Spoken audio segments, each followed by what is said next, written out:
രാധേ രാധേ, എല്ലാവർക്കും ഞങ്ങളുടെ മറ്റൊരു വീഡിയോയിലേക്ക് സ്വാഗതം. ഇന്ന് നമ്മൾ വന്നിരിക്കുന്ന വൃന്ദാവനത്തിലാണ്. കൃഷ്ണൻ്റെ വൃന്ദാവനം അല്ലെങ്കിൽ രാധയുടെ വൃന്ദാവനം. നമുക്ക് കുറച്ച് വൃന്ദാവനം കാഴ്ചകളൊക്കെ കാണാം. ഗോലോകത്ത് നിന്ന് നടത്തിയിട്ട് 84 കോശം അടങ്ങിയ ഭൂമിയാണ് നമ്മൾ വൃന്ദാവനം എന്ന് വിളിക്കുന്നത് എന്നാണ് പറയുന്നത്.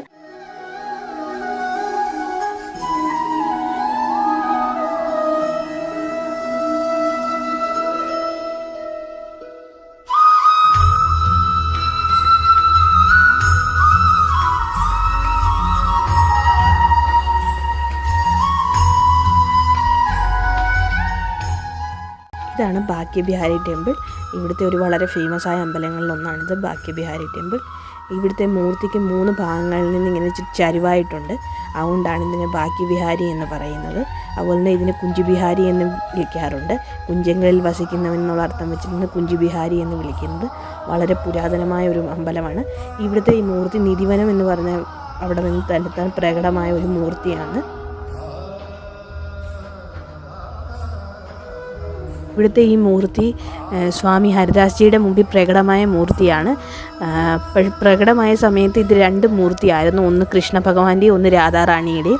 ഇവിടുത്തെ മൂർത്തിയിൽ രാധാകൃഷ്ണന്മാർ ഒരുമിച്ചുള്ള മൂർത്തിയാണ്. ഒരേ വിഗ്രഹത്തിൽ 2 പേരും ഉണ്ടെന്നാണ് പറയുന്നത്. ഈ അമ്പലത്തിൻ്റെ ഒരു പ്രത്യേകത എന്ന് വെച്ചാൽ ഈ അമ്പലത്തിൽ മണിയൊന്നുമില്ല.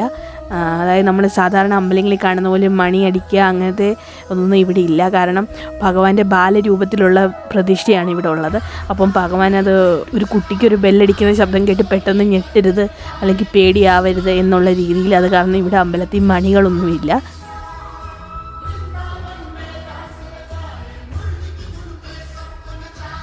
ശ്രീകൃഷ്ണ ഭഗവാൻ ഒരുപാട് സുന്ദരമായ ലീലകൾ ആടിയ സ്ഥലമാണ് ഈ വൃന്ദാവനം. ഈ വൃന്ദാവനത്തിൽ എത്തുന്ന ഓരോ ഭക്തരും കൃഷ്ണനോട് ഒരു പടി കൂടെ മുമ്പോട്ട് അടുക്കുന്നതായിട്ടുള്ള ഫീലാണ് എല്ലാവർക്കും തരുന്നത്. ഇവിടെ നമ്മൾ എത്തിക്കഴിയുമ്പോൾ നമ്മുടെ വായിൽ നിന്ന് കൃഷ്ണ കൃഷ്ണ എന്ന് വരുന്നതിൽ കൂടുതൽ വരുന്നത് രാധേ രാധേ എന്നാണ്. ഇവിടെ രാധേ രാധേ എന്ന് പറയുമ്പോൾ മറ്റൊരാൾ നമ്മളോട് തിരിച്ച് പറയുന്നു ശ്യാം മിലാതെ. ശ്യാം മിലാതെ എന്ന് വെച്ചാൽ കൃഷ്ണനെ കാട്ടൂ എന്നാണ് അർത്ഥം.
ഈ കാണുന്നതാണ് കുസുമ സരോവരം. സുമനസ്സുള്ളവർക്ക് ഇത് താമര വിരിയുന്ന കാണാൻ പറ്റുമെന്നാണ് പറയുന്നത്.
ഈ തടാകത്തിന് ചുറ്റും വലിയൊരു പൂന്തോട്ടം ഉണ്ടായിരുന്നു എന്നാണ് പറയുന്നത്.